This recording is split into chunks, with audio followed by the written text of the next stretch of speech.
खाली अवचित एक 10-15 मिनिटांमध्ये आपला कीर्तन सेवा पूर्ण करायची आपल्या संकल्पित वेळेमध्ये. आता कीर्तनाच्या ठिकाणी देव आहे म्हणून सांगितलं, भजनाच्या ठिकाणी देव आहे म्हणून सांगितलं, ज्या ठिकाणी मूर्ती स्थापना केली त्या ठिकाणी देव आहे म्हणून सांगितलं. मग देव आपल्याला मूर्तीमध्ये तरी दिसतो का, कीर्तनामध्ये तरी इथं दिसतो का, भजनामध्ये तरी दिसतो का? पण देव नाही का? आहे. देव आहे तर मग दिसतो का? आता तारेमध्ये लाईट आपल्याला बल्ब लागतात. आता इंजनपासून इथपर्यंत आपल्याला लाईट आली, पण इंजन चालू दिसतंय, फॅन चालू दिसतात, बल्ब चालू दिसतात, पण लाईट दिसते का? त्या वायरमध्ये दिसत नाही. पण आहे का नाही? आहे, पण दिसत नाही. किंवा दुधामध्ये लोणी आहे, तूप आहे, सगळं आहे, पण ते दिसत नाही. त्याच्यासाठी प्रक्रिया सांगितल्या. मंथोरी निवडता दिशे ही अनंता. तसं कीर्तनामध्ये देव उभा आहे, पण कीर्तनामध्ये देव बघण्यासाठी या चर्मचक्षुने देवाला पाहता येत नाही. देवाला पाहण्यासाठी ज्ञानदृष्टी असावी लागते. आणि जोपर्यंत ज्ञानदृष्टी तुम्हाला आम्हाला प्राप्त होत नाही तोपर्यंत देव दिसत नाही. महाभारतामध्ये 18 अक्षहिणी सैन्य होतं, एका बाजूने कौरवाचं एका बाजूने पांडवाचं. तेवढ्यामध्ये फक्त देव एकट्या अर्जुनाला दिसत होते. देव बोलत होते, अर्जुन ऐकत होता. मग बाकीच्याला कान नव्हते का? बाकीच्याला डोळे नव्हते का? देव कुणाला दिसले नाहीत आणि देव बोललेलं कुणाला ऐकायलाही मिळालं नाही. विज्ञानाने शोध घेतला आत्ता कुरुक्षेत्रावर. ते यंत्राद्वारे देव आणि अर्जुन बोललेल्या आवाजाच्या लहरी आत्ता त्या विज्ञानाला सापडल्या यंत्राद्वारे. मग त्यावेळेस त्या कौरवाच्या बाजूच्या पांडवाच्या बाजूच्यांना देव बोललेले का ऐकायला आलं नाही? तर ते कान बी नव्हते आणि देवाला बघण्याची ती दृष्टी नव्हती. फक्त ती दृष्टी एकट्या अर्जुनाला प्राप्त झाली होती. आणि ती दृष्टी प्राप्त करण्यासाठीच आहे कथा, कीर्तन, अभिषेक, आळंदी पंढरीची वारी आणि नामचिंतनाने ज्ञानदृष्टी प्राप्त होत असते.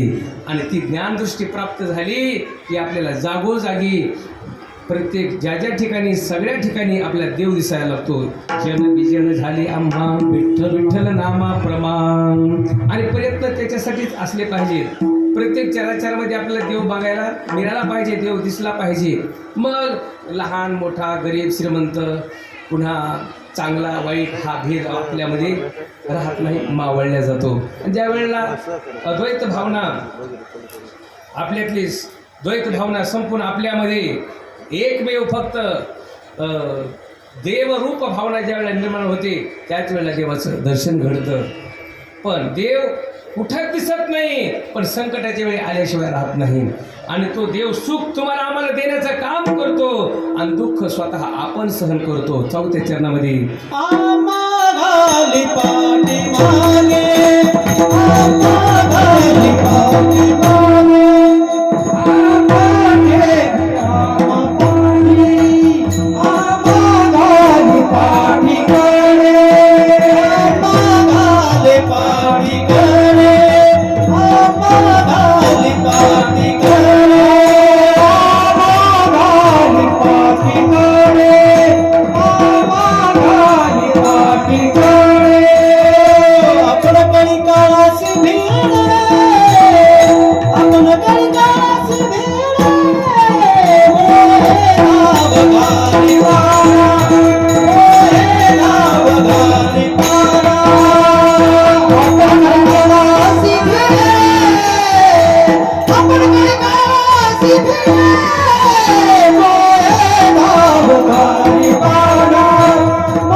गुडघ्याचा त्रास, पायाचा त्रास असल्यावर लांबवलं तरी हरकत नाही, उठून राहिलं तरी हरकत नाही. आपल्याला 10 मिनिटामध्ये कीर्तन सेवा पूर्ण करायची.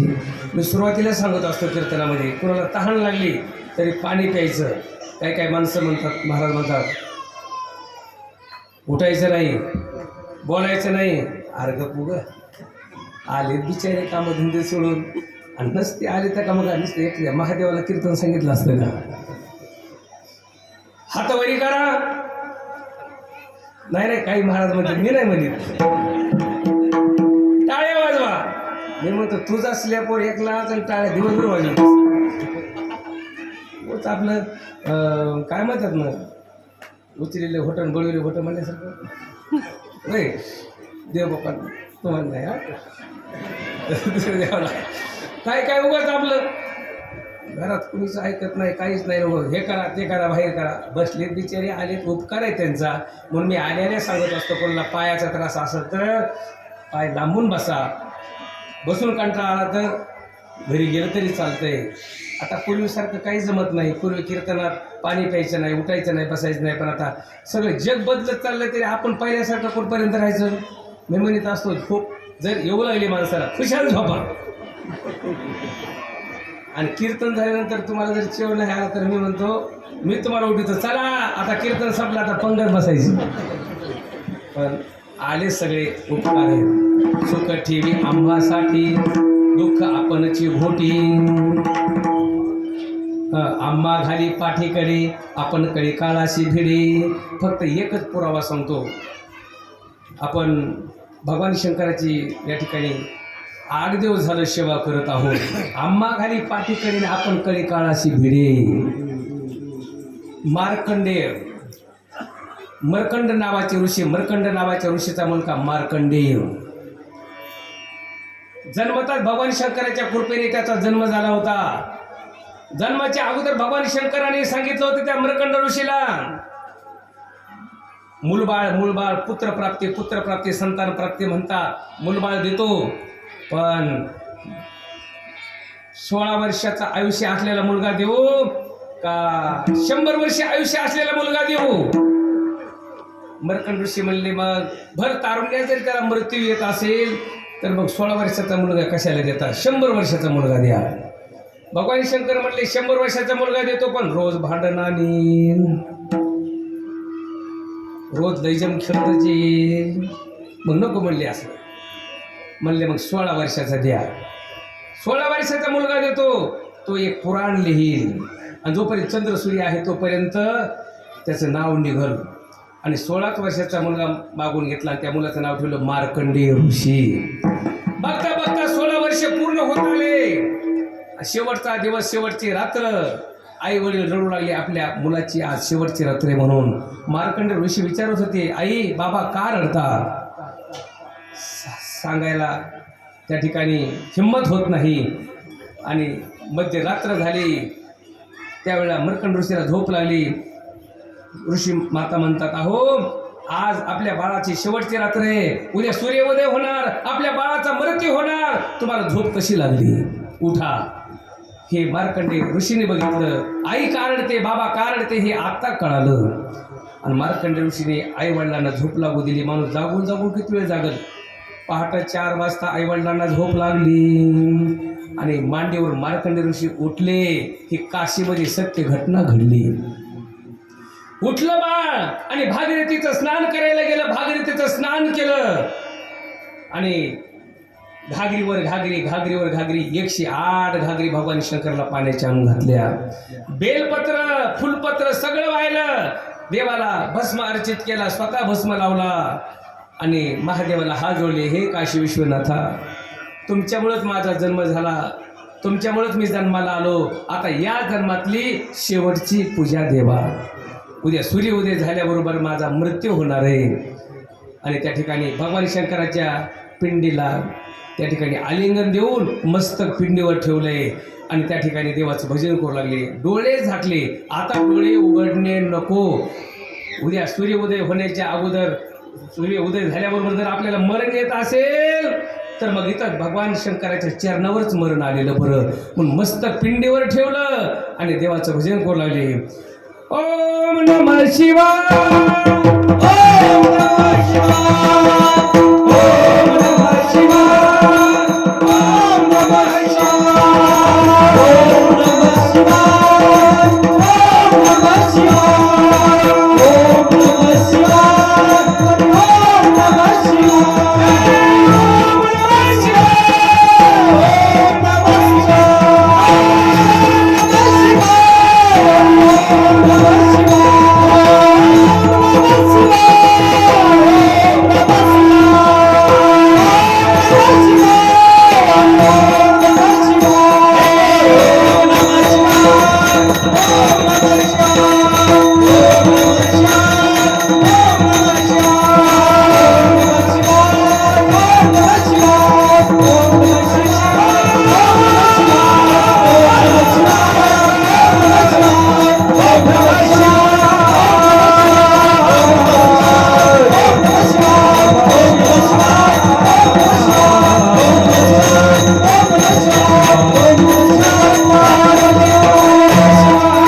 काशी विश्वेश्वराच्या पिंडीवर ठेवलं. यम धर्माचे दूत आले होते. त्या मार्कंडेय ऋषीला पास टाकण्याचा प्रयत्न करत होते. पास बसत नव्हता. शेवटी यम धर्म आला. यम धर्माने मार्कंडेय ऋषीला पास टाकण्याचा प्रयत्न केला. भगवान शंकर काशी विश्वेश्वर पिंडीतून प्रगट झाले आणि यम धर्मालाच पास टाकला. निश्चित का म्हणजे माझ्या मार्कंडेयाला म्हणजे अजिबात नेणार नाही. जिथं भजन चालू जिथं कीर्तन चालू आहे त्याला मी अजिबात नेणार नाही. आयुष्य किती होतं? 16 वर्षाचं. आणि तिथून पुढं मार्कंडेय ऋषी किती दिवस राहिले? 14 कल्प राहिले. 14 कल्प. त्याचं गणित सुद्धा आपल्याला करता येणार नाही. एवढं आयुष्य भगवान शंकराच्या कृपेने मिळालं. त्यावेळेला पुढं भगवान शंकर होते आणि भगवान शंकराच्या पाठीमागं मार्कंडेय ऋषी होते. सुख ठेवी आम्हासाठी दुःख आपणची घोटी. आम्हा खाली पाठीकडे आणि आपण कळी काळाशी भिडी. भगवान शंकर पुढं आणि मार्कंडेय ऋषी मागं. काळाच्या पुढं कोण आहे? महादेव आहे. आणि याच्यावर तुकोबाराने देवाला कृपानिधी म्हटलेले शेवटचे जन्म तुका म्हणाले.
आम्हासाठी अनेक अवतार घेतो. मत्स्य कत्स्य वराह नरसिंह वामन परशुराम राम आणि श्रीकृष्ण रूपाने अवताराला येतो.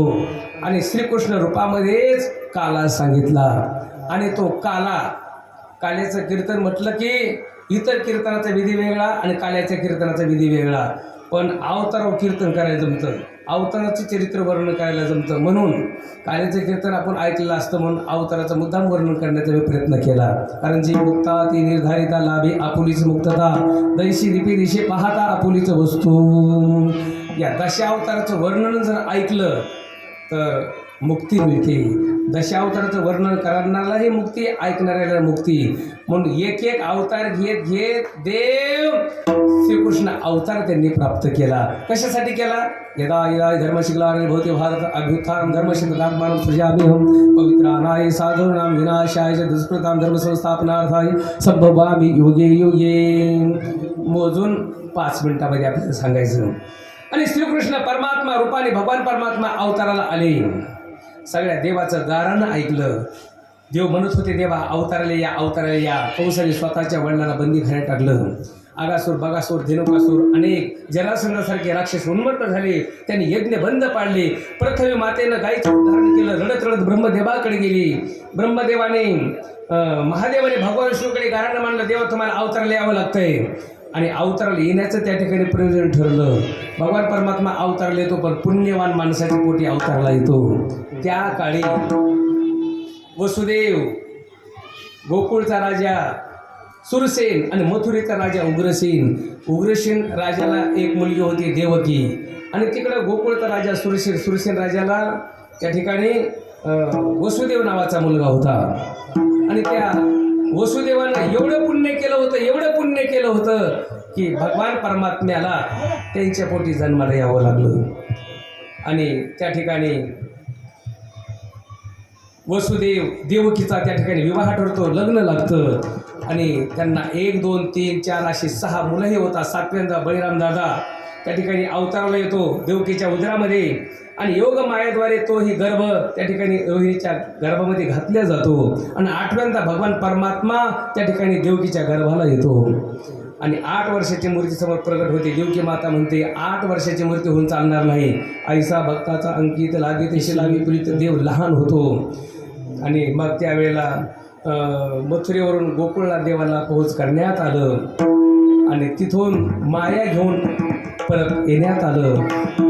आणि नंतर मग हे कंसाला कळालं की आपला 8वा शत्रू गोकुळामध्ये जन्माला आहे. कंसाने शत्रूला मारण्यासाठी विडा मांडला.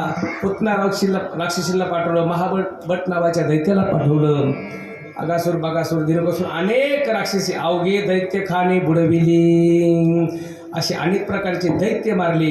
आणि गोपाळांना त्या ठिकाणी काला मिळावा म्हणून सगळ्या गोपाळांना एकत्रित एका जागेवर बोलवून सगळ्या गोपाळांकडे बघितलं. का रे, आपल्या गोकुळामध्ये एवढं दही दूध दोन्ही असताना असे रोड का दिसतात? म्हणजे आमची आई आम्हाला खायला देत नाही. म्हणजे आपलंच घरचं आपल्याला खायला मिळत नसेल तर मग याला तरी या रे लागे अवघे माझ्या मागे मागे आजी देतो पोटभरी पुढे म्हणाल तो वरी. म्हणजे माझ्या मागे या. म्हणजे तुझ्या मागे येऊन काय करायचं? म्हणजे माझ्या मागे येऊन आपल्याच घरचं जर आपल्याला खायला मिळत नसेल तर मग प्रत्येकाच्या घरी आपण एक दिवस चोऱ्या करायचं. देव म्हणले कोणाच्याच घरी चोऱ्या करायचं नाही. घर पाहून एकांताची नवविधा नवनीताची. आणि देवाने अनेक प्रकारच्या दह्या दुधाच्या चोऱ्या केल्या. गाराणी येऊ लागले. आणि गाराणी आल्यानंतर यशोदा माता म्हटली तुझे खूपच गाराणी येतात, आता तू घरी राहण्याच्या लायकीत राहिला नाहीस. उद्या जाई राणा सवे घेऊन गोधना. शाळेत घातलं. पूर्वीची शाळा म्हणजे गायी राखणे. गायी राखण्यासाठी वनामध्ये गेले मुलीच्या काठावर. तिथं तरी गेल्यानंतर गपचे बसतात का? तिथं बी खेळ मांडला. खेळे काना खेळे काना खेळे काना या गोडे कधी खेळे काना खेळे काना खेळे काना या गोडे कधी खेळे काना खेळे काना या गोडे कधी.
गोपाळांना एकत्रित करून हमामा, हुरतो, हुंबरी, सुरकवडी अनेक प्रकारचे खेळ खेळल्यानंतर सगळे गोपाळ म्हणले खांदे भार पोटी भूक काय खेळा याचे सुख. म्हणले देवा भुका लागल्यात. म्हणले मग आता गाई गोळा कराव्या लागतील. चला वळवू गाई,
सगळ्यांना शिदोरी आणायला लावल्या आणि शिदोऱ्या एकत्रित केल्या. त्या शिदोऱ्या कोणत्या तर कर्मरूपी शिदोऱ्या सगळ्यांच्या देवाने एकत्रित केल्या आणि सर्वांना कर्मापासून देवाने मुक्त केलं. आणि देवाने काला दिला. काला म्हणजे भेदरहित अवस्था आणि ती अवस्था तुम्हाला आम्हाला प्राप्त करण्यासाठी काला परमार्थ आणि ती अवस्था प्राप्त व्हावी अशी देवाची चरणी विनंती करतो. म्हणून गेल्या 7 दिवसापासून आज 8वा दिवस आहे. आपण या समस्त ग्रामस्थ मंडळीच्या वतीनं शिवमहापुराण कथेचं आयोजन केलं. या कार्यक्रमाचं संयोजन बप्पूनाना भोरमाळे यांनी केलं आणि सगळ्या गावकऱ्यांनी भरभरून साथ दिली. पण सर्व ग्रामस्थ मंडळीशी पुनश्च एकदा ऋणनिर्देश जाहीर आभार. आणि हे देवा संगमेश्वरा भगवंता अशीच समस्त ग्रामस्थ मंडळीकडून अशी सेवा करून घ्या. या कार्यक्रमासाठी ही सर्व प्रतिष्ठित गावातली मंडळी, ज्येष्ठ सर्व नागरिक, हे सर्व गुणीजन मंडळी या ठिकाणी उपस्थित आले. सर्वांच्या चरणी साष्टांग दंडवत करतो आणि संगमेश्वरला एकच मागणं मागतो. हे देवा, हे भगवान, हे प्रभू, समस्त ग्रामस्थ मंडळी संगम करण्याच्या जीवनामध्ये सुख, शांती, संतती, समृद्धी द्या आणि परमार्थ करण्याची सद्भावना द्या. एवढेच या ठिकाणी बोलतो. या ठिकाणी सेवेला पूर्ण विराम. ज्ञानेश्वर जय विठ्ठल, जय हरी विठ्ठल, जय विठ्ठल, जय जय विठ्ठल, जय विठ्ठल, जय पुणे रे पुणे वेळे वा पुणे वतरे महाराज तुमचे नाही विचारिला विचारला महाराज तुमचा मरे ज्ञानेश्वरा राखा पाया महाराज ज्ञानदेव समाधान तुझे हरी चरणा मनावी नाही नारायण एक वारी नवरी सापडले गेल्या उठावीची मनावी नाही नारायण तुला बळी भोग गेला निवारिला लाग उठावीची मनावी नाही नारायण करुणी आरती चक्रवाणी हो आरती आणि गुरुनी नव सगळे ठाण श्री पहाव सकला पुण्यवंत तुम्ही वाळा गुरुनी नव सगळे ठाण आरती गावा हे तळे उपासनी करतवळी आजे प्रेम सप्रेम आरती गोविंदाची आरती चरणे बाळा पुराणी मुख आरती परमानंद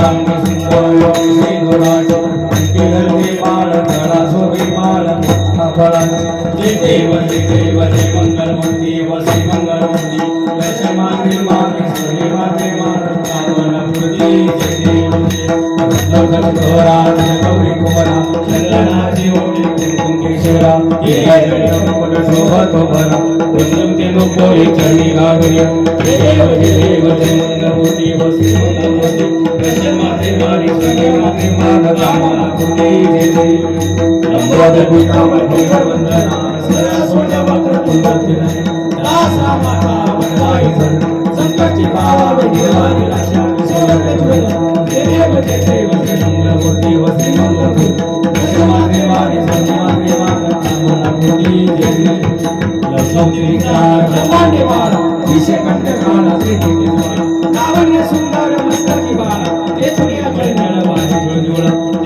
जय देव जय शिवशंकरा स्वामी शंकरा आरती हो बाळू भावारती हो बाळू तुझं सुंदरा जय देव करतो कपडा भोळा नाही विशाल आता की बाळवते सोनाच्या माळ निकोटीचे उघडा सकंड निळा ऐसा सगळं उभाविरा जय देव जय शिवशंकरा स्वामी शंकरा आरती हो बाळू भावारती हो बाळू तुझं सुंदरा जय देव लग्नामध्ये सागर मंत्र केले त्या माझ्यावरची प्रसाद शेवटले हे तू असुर करे भाषण केले नीलकंठ नाव प्रसिद्ध झाले जय देव जय शंकरा स्वामी शंकरा आरती हो बाळ भावाची हो बाळ कृष्ण सुंदरा जय देव व्याकरण खरे सुंदर बदलारे पंचानन मनोहर सुगारे शतकोटीचे वीर वाचे उच्चारे रघुपती जय देव जय श्री शंकरा स्वामी शंकरा आरती हो बाळ भावाची हो बाळ कृष्ण सुंदरा जय देव योगी 28 विजय बाबा के रखवाई विजय बुझो पुण्य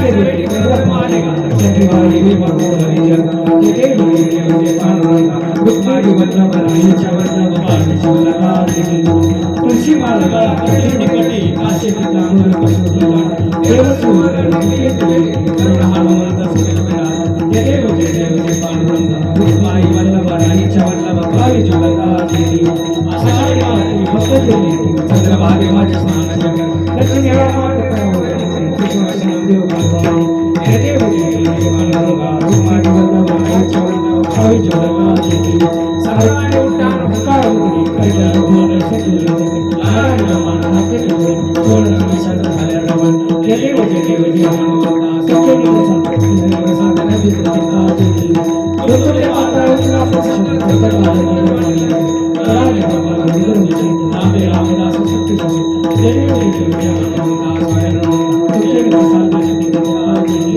आरती ज्ञान राजा आहा कैवल्य काशी साधू संत मनोविला माझा आरती ज्ञान राजा आदो ज्ञान गीत निरंजन कोणी अवतार पांडुरंग नाम ठेवले ज्ञानी आरती ज्ञान राजा आहा कैवल्य काशी साधू संत मनोविला माझा आरती ज्ञान राजा बोले विश्व ब्रह्मचे रामचंद्र आई प्रकट केले आरती ज्ञान राजा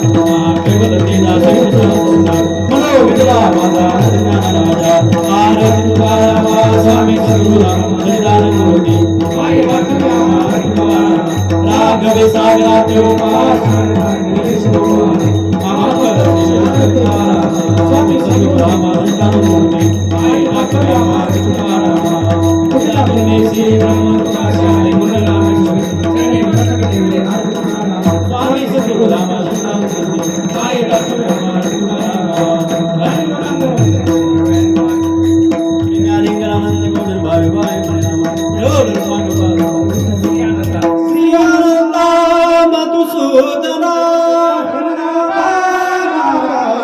जगव्यापका जनार्दना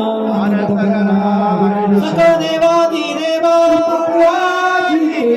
आनंदा मानुभवा चक्रधरा विश्वंभरा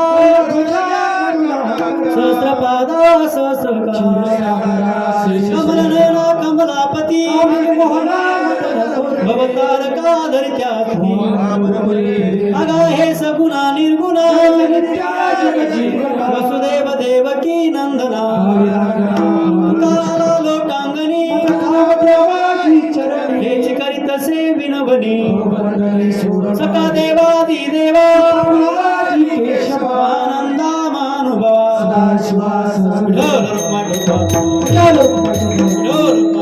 तिची व्हावी माझ्या पंढरीचा वार करी संत संगी सर्व काम पंढरीचा वार करी चंद्रभागेष्णा पंढरीचा वार करी मागणे ते तुझं प्रत्याही या संतास निर्वीच